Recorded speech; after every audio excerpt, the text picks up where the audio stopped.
Thank you, Victor and Professor Stevens, for amazing and inspiring talks. It made me think about a very common saying about technology, and I think it's especially correct about AI, that impossible things are possible, but easy things are still hard. I think your talks kind of showed that very cleanly. So I want to go over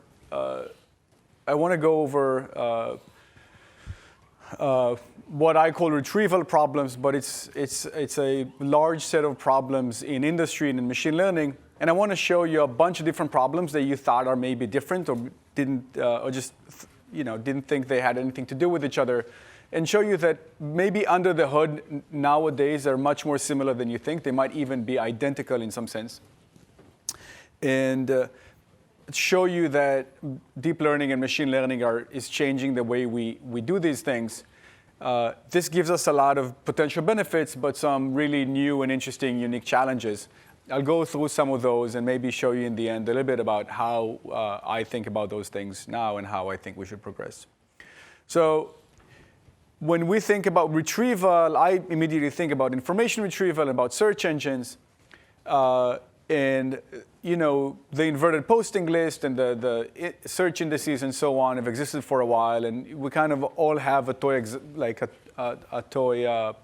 idea in our heads about how a search engine works. But recently, both Google and Microsoft boasted that at least a significant part of their stack doesn't work in the traditional way anymore. It works directly with machine learning and NLP techniques that they retrieve the best pages for you for complex queries like questions or long sentences and so on. And show, for example, that oftentimes the page that you get back contains none of the words in the query, okay? And not like spelling errors and stuff like that, like significantly different, concepts, like replacing canned soda with soft drinks. Right? Obviously, very similar, but very different words. In Pinterest and Facebook and thousands of other places, including some of the projects that Victor talked about, you have a large collection of images. Those could be pictures of a crossroad, or faces, or garments, or shopping catalog items. And you have queries that could be other images or other either you take them on the street or you take them from a security camera, and you want to look for. So you search with a query, which is an image, and you search a very large catalog of other images, and you want to match styles or potential shopping experiences or just interests or people and so on. And the last set of problems that you think about are recommendation engines, which are, as examples, if you go to Airbnb, you would think about renting a place. It should take into account not only the dates and the place you want to go to, but who you are, how much you like to spend, whether it's a holiday or not, what other activities are around it, and so on, right? And of course, when you go to a shopping website here, I use Home Depot. Both because I'm running a renovation myself, and I actually do these things quite often now, but also because we're working with them, and I'll show you some stuff later. When you're looking at your shopping cart, you want to be recommended other items that you might need to purchase. They have to do with the project you're trying to accomplish, but also, again, who you are, how much you like to spend, what's your style, what time of day it is, and so on.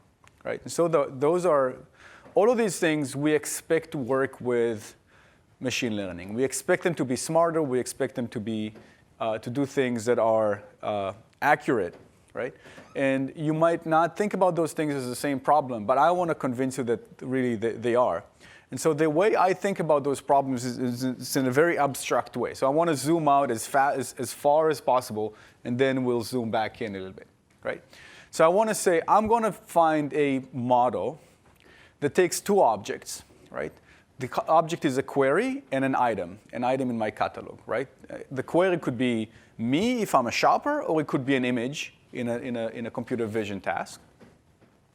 And a catalog, an item could be a shopping item in the catalog, or it could be another image or a vacation rental.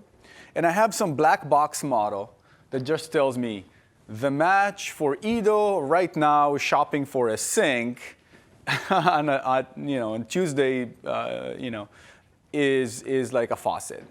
Why? Because that's what I figured out. The match is 0.9. Whereas if the match for that setting for white paint might be like 0.5, right? And so I want to have a model that just tells me for every pair of items what is the level of match, and then at least theoretically from that black box alone I could build everything else, right? So now I can theoretically, if I can train that model, I can now build a search engine for text. I can build an image deduplication service. I can build a recommender engine. I can build all of these things, right? In fact, this goes much wider. All recommender engines, not only shopping or, of course, accommodations, visual search, enterprise search, e-commerce, online advertising, online fraud, facial recognition, online dating, online recruiting. Online dating is especially complicated, by the way, because we are complicated beings. Or the feelings and stuff like that. Online real estate, digital media is huge, online advertising. Those are huge topics and huge problem areas where the main focus, the main problem they're trying to solve is of this form, right?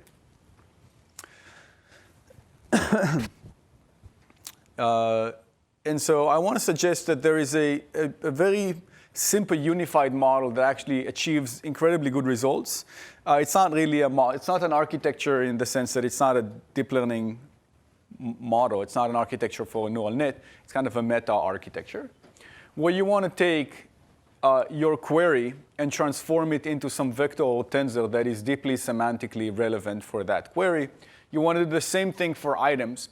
And then you want to take those tensors or queries and you want to rescore them with another neural net. So think about it as like a combination of 3 neural nets working together, right? And the output of the pairwise neural net actually gives you the final score, right? And so you might try to build a semantic text search engine by feeding text into a model like BERT. It's a transformer model out of Google that gained a lot of traction. You can put it through your favorite pre-trained LSTM or whatever other language model you favor. Feed your text into BERT. You get very semantically rich vectors or tensor, depending on where you cut it. And then you use, for example, cosine similarity just to measure similarity between pieces of text or a query in a piece of text. I'm not suggesting that as a good search engine. This is actually not going to give you amazing results, but it's already giving you something that a traditional search engine doesn't do, and it completely bypasses the whole traditional search stack. A much more accurate way to do this is actually to use maybe these guys. So these guys changed the language model, but they use a pairwise scoring on the outputs of those transformations and produce significantly better results. And we see this across the board. This is happening. Here, this is another paper, another recent paper where they actually suggest to train those networks in sort of like a GAN-like, competition-like style, so kind of mixing ideas from learning to rank and GANs, where they train deep learning networks and these final scorers, again, to do, in this case, question answering, but essentially being semantic search between questions and answers, right? The same is possible for image deduplication and semantic image search. Again, you can push images through your favorite convolutional neural net, whether it's ResNet or AlexNet or VGG or whatever it is that you're used to using and works for your application. and take, again, you get semantically rich vectors. You can take the cosine similarity of those and get the relevance measure. This actually works pretty surprisingly OK. There's absolutely no training here. So you can just take your corpus of images and just marshal them through this mechanism, and it will probably work fine. But significantly better results are achievable. Here, there's a team that used VGG16 and then a small feed-forward neural net to score similarity between images and show significant boosts in accuracy and relevance. Right? In fact, Pinterest that I talked about before actually published some of their findings and showed that they have a very deep pre-processing stack for images and then a relatively complicated scoring and similarity engine at the top. They're trying to do very complex things like finding parts of images and so on. And so that's not surprising that their stack is complex. But it just shows that this model actually works in a very wide range of things and gives you state-of-the-art results. And finally, I talked about recommender engines. A very simple recommender engine could be based on what's called vector embeddings. So I just assign every item in my catalog a vector. And for example, if I want to try to recommend a movie for you, I can just look at the set of movies that you've enjoyed in the past, take the average, say, of their vectors, and look for the nearest neighbor of that vector in my catalog. Again, nothing to write home about. This is probably the toy example of a vector embedding-based recommender engine. But as before, there are new results that show that this idea is actually incredibly strong and gives you top-notch results. Back then, the Netflix prize carried $1 million for the winner, who was one of the people on that team was then my office mate. And we talked a lot about those things. And what actually won was, you can think about as a vector embedding type technique.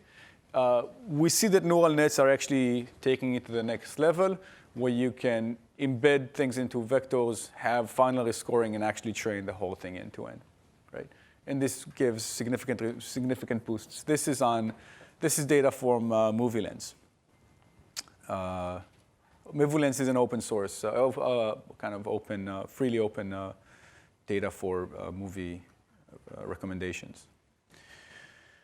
And so at this point, I've maybe convinced you that,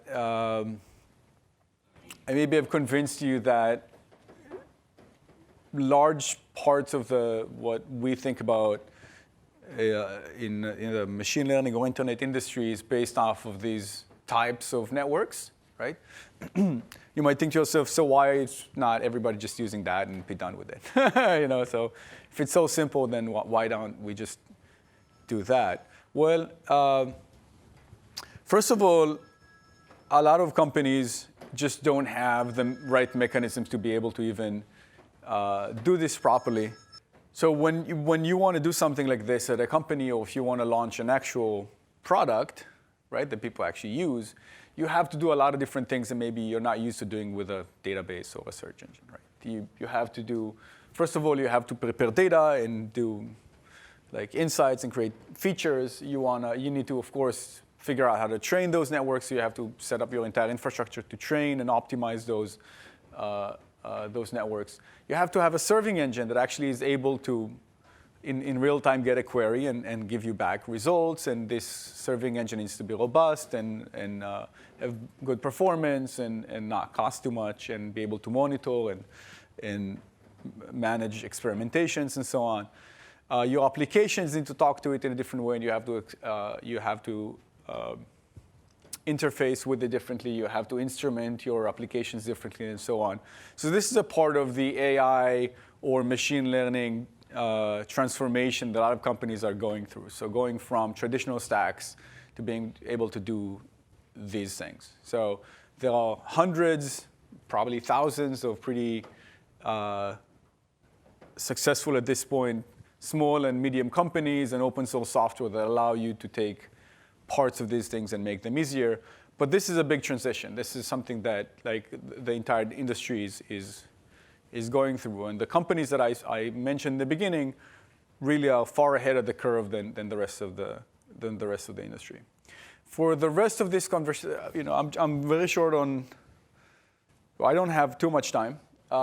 So for the rest of this talk, I'm only going to talk about serving. And in fact, within serving, I'm only going to speak about scaling up and operating, what it means to run a query in real time. Again, this is like 2 orders of magnitude zoom in on this slide. Okay? And to introduce the difficulty, I'll kind of walk you through a thought exercise of what you would try to do if your corpus, which is the set of items that you have, grows from about 1,000 to about 1 billion, right? And the different challenges you would face, kind of like those this phenomena that like embryos kind of go through the entire chain of evolution as they develop. You see that systems that are large actually contain all those like smaller systems in them. So you see the companies actually do this, already have all these stacks. Another interesting point before I start going through this, when your catalog grows, usually the number of queries you see grows. It means usually your service is more successful. You probably are less accepting of downtime and bad SLAs and surprising results and so on. So the scale actually is a good surrogate for everything else becoming harder in the same time. So when you have about 1,000 items in your catalog, it's a very small catalog. You really shouldn't be thinking about this as like a database. Really, it's just like a collection of things. And you can just do batch scoring. And batch scoring is a very simple, direct operation. You just have, in this case, this like emoji that represents maybe a user in your system, and they have a bunch of stuff they might be interested in. You would just really apply your model for this person right now and this shopping, this item. Would they be interested in that? You get like a score of like 0.5. Let's say your cutoff is above 0.9. And then you discover not, and you just keep going, right? So it's a linear scan of your data. You just apply your model for every item. That works fine. And in fact, this is how a lot of these very small systems work. But today, this already poses a lot of interesting problems, all right?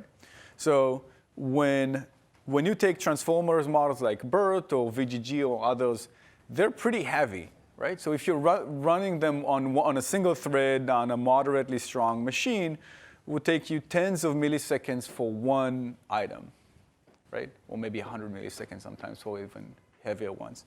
And so if you want to score 1,000 objects, just calling the model predict in a for loop would be painfully slow, right?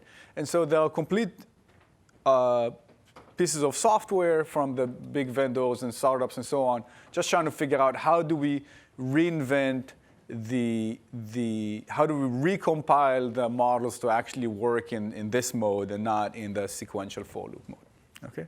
So even here, the simplest possible thing, there's a lot to do, right? But then your catalog grows to about 10,000 or a few hundreds of thousands. And then you really have to do something a little bit smarter. You really have to start doing what's called pruning or quantization, or what's called surrogate models, where you say, yeah, my model is very heavy. I'm not, even with all the tricks, I can't really apply it to everything. I have to find some other model that's much more lightweight, that somehow mimics it well enough that I know that if this really like approximation of my model gives me a very bad score, maybe I can just skip scoring with the heavy model. So this is kind of like a cascade thing. And there is an infinite list of publications on how to do this, and now you have to train those pruned and quantized nets based on your current net, and it's not an insignificant effort, but eventually it becomes futile as well, right? And so no matter how much you accelerate this thing, you're not going to be able to scale eventually, because if you have n items and m queries, then the number of evaluations of your model is n times m, right? And at some point, you'll just hit a wall. It's a quadratic, right? So even if you have 1 million items and 1 million queries, which isn't a huge, this isn't Google or Microsoft. This is like it's an app, right? It's a kind of not even very successful app, right? It's getting there, right? 1 million times 1 million model evaluations, that's 1 trillion model evaluations. That's expensive. That's going to really rack up a big cloud bill for you, right?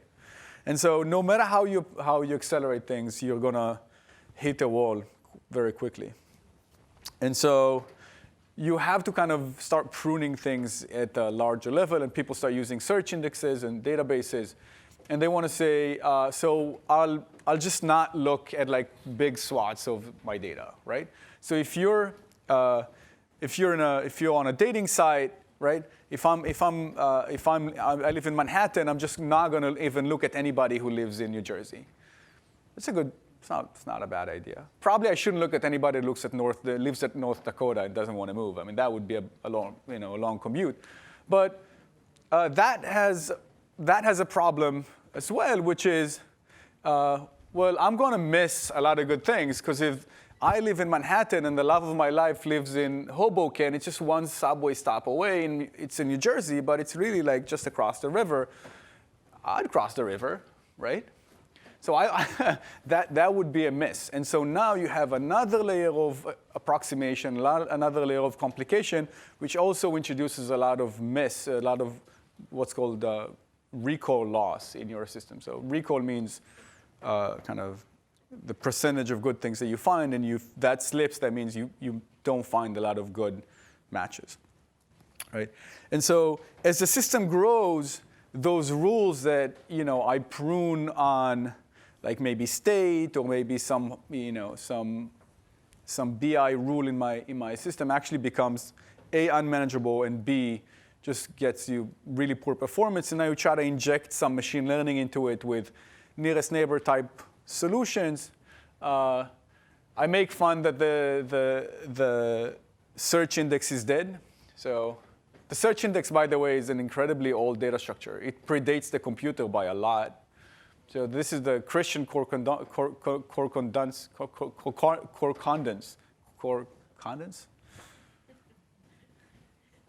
Yeah, you know what I'm talking about. It was composed in the 1200s, and it's literally like a search index for the Christian Bible, right? It has lemmatization and stemming and all the rules, all the stuff that you love from modern search engine. It was invented way back when.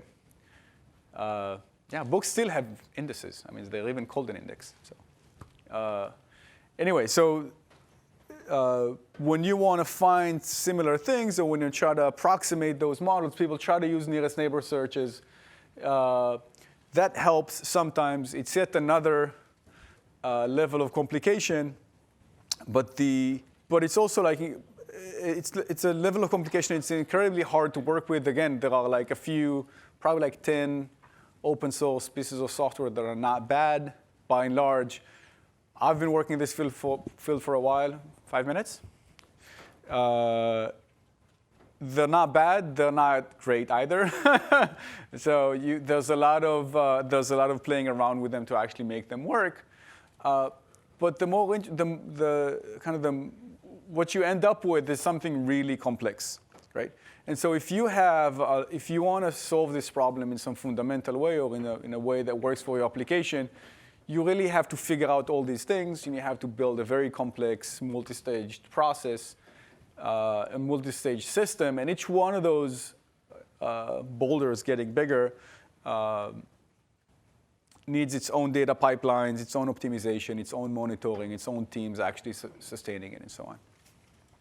And so as a community, we need to try to find something better, right? We need to solve this problem in some more fundamental way. I don't have time to dive very deep into what's happening here. I left Amazon almost a year ago now to start HyperCube, where we try to grapple with some of these problems. We assembled a team of very talented people, some senior engineers out of AWS, and Nir Elon is a professor from the Technion. Ron is a chief scientist of Here Mobility. Harneet was the PM for Bonds AI, the reinforcement learning company that was bought by Microsoft. Faye just joined us, another very talented engineer and scientist. We're trying to think about how to do this in a unified way. What can we do to take this unified model of recommender or retrieval that we see all over the place, and just try to do this abstract? What can we do to take just that model, a collection of items, and maybe an example collection of queries, and create some magical hyperindex, right? So I don't want anybody to do anything. You just want this to just be created for you.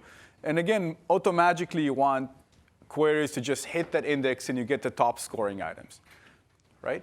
So now you just really want to get, you just hit it with an image, and you want to get the most similar 10 other images, or hit it with a shopping cart, and you want to get the most relevant items. And by relevant means they score highest on this model that you were given before, right?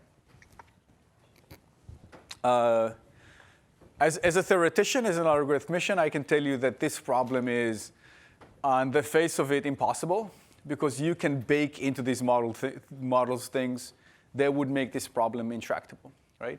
But we also know that it's possible often when the models are not incredibly complicated. For those things that we talked about, that actually are possible. And so if you go back to something like creating a semantic search index, that used to be a very difficult task. Now, if you do this with our stack, this is literally all the code that you need. Except for the two first lines in the beginning, where I sweep under the rug a lot of just loading the Wikipedia XML and parsing it, all sorts of nonsense. That has nothing to do with machine learning, just like getting the sentences out of the dump. The rest of it stands up like a fully operational search index, semantic search index on Wikipedia, right? And so this is literally importing HyperCube, which is our library, and creating an index. So creating the collections of pages, creating the index, standing up an endpoint, and then at the bottom square is just how you hit the endpoint with the query and get the results. The results would be a collection of pages. And recently we started working with Home Depot, where they do exactly what we told you about, the recommendation, the shopping cart recommendation, where they take the user and the shopping cart, and they do the top matches based on their model. I can't tell you what their model is. It's something they worked very hard on. It's their secret sauce.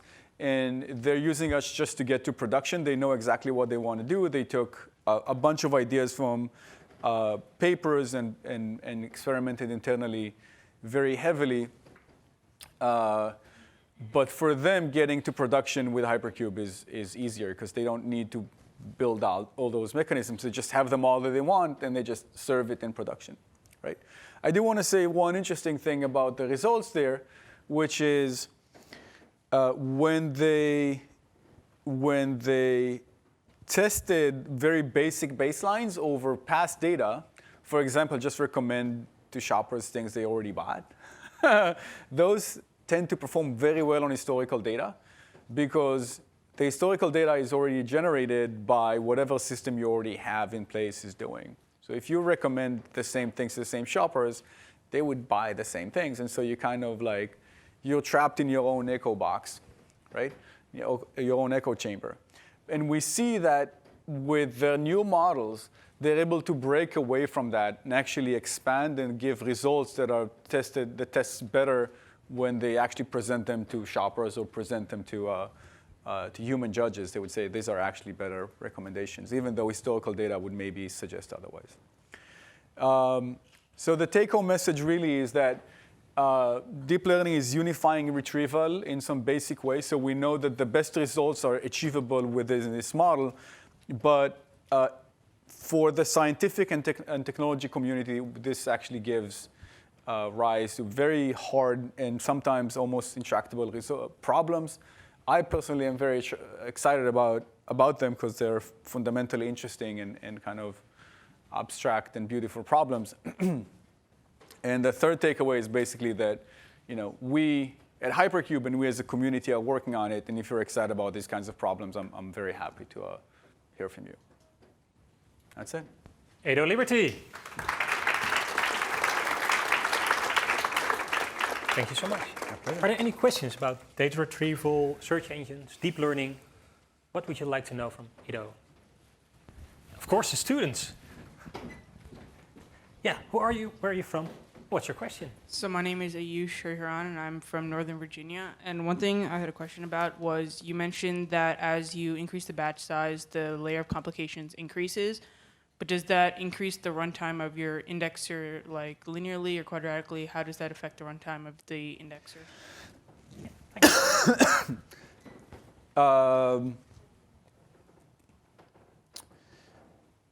It's a good question. It's not quadratic and it's not linear right now. Then what is it? It's somewhere in the middle.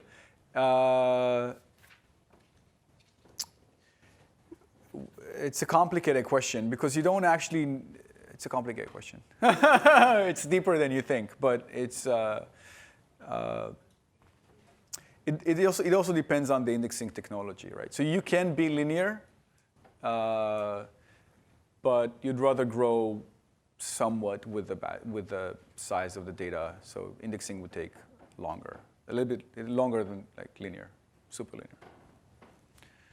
But still, I mean, it's almost linear. So you can be like linear times some polylogarithmic thing usually. Okay. Any other questions right now? Yeah, of course. So this is kind of similar to Yush's question. So you were talking about so you talked about like batch and then cascading and then like search index and then vector search, with the vector search example being the k-nearest neighbors at 10 to the 9th power. So is there anything past k-nearest neighbors, or is there a particular reason why you think k-nearest neighbors is representative or like most efficient when it comes to vector search? I think it's the only thing that exists, right? How else would you search in vector space? Yeah, I mean, it's an abstract idea. It's like the search over vector space. There are many different algorithms that do that. So I'm not really buying into any specific solution. I'm just saying the idea of searching over a vector space for like similar, close vectors, like either small and angular distance or like Euclidean distance or L1 distance or whatever. That's a generic problem. It can be solved in many ways in low dimensions with like KD trees and partitions and all sorts of stuff like that, and high dimensions like hashing techniques and so on. So there are some solutions. I do want to say that there is an interesting research angle there, which is there are these graph-based solutions for nearest neighbor search that seem to perform really well in practice, but nobody knows why. I don't have any proof that they actually do anything intelligent. But might be something there. Yeah. It's one of those things where, machine learning brings a lot of heuristics into computing, which for a theoretician are sometimes just like aggravating, but you can't, I keep joking about my more applied colleagues that, the rule all numbers in the world are smaller than 1 million is clearly silly, but it's a great heuristic. Yeah.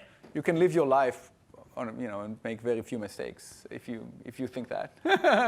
And so some algorithms take like weird assumptions, but that somehow works in their advantage. Yeah. Thanks so much. Edo Liberty.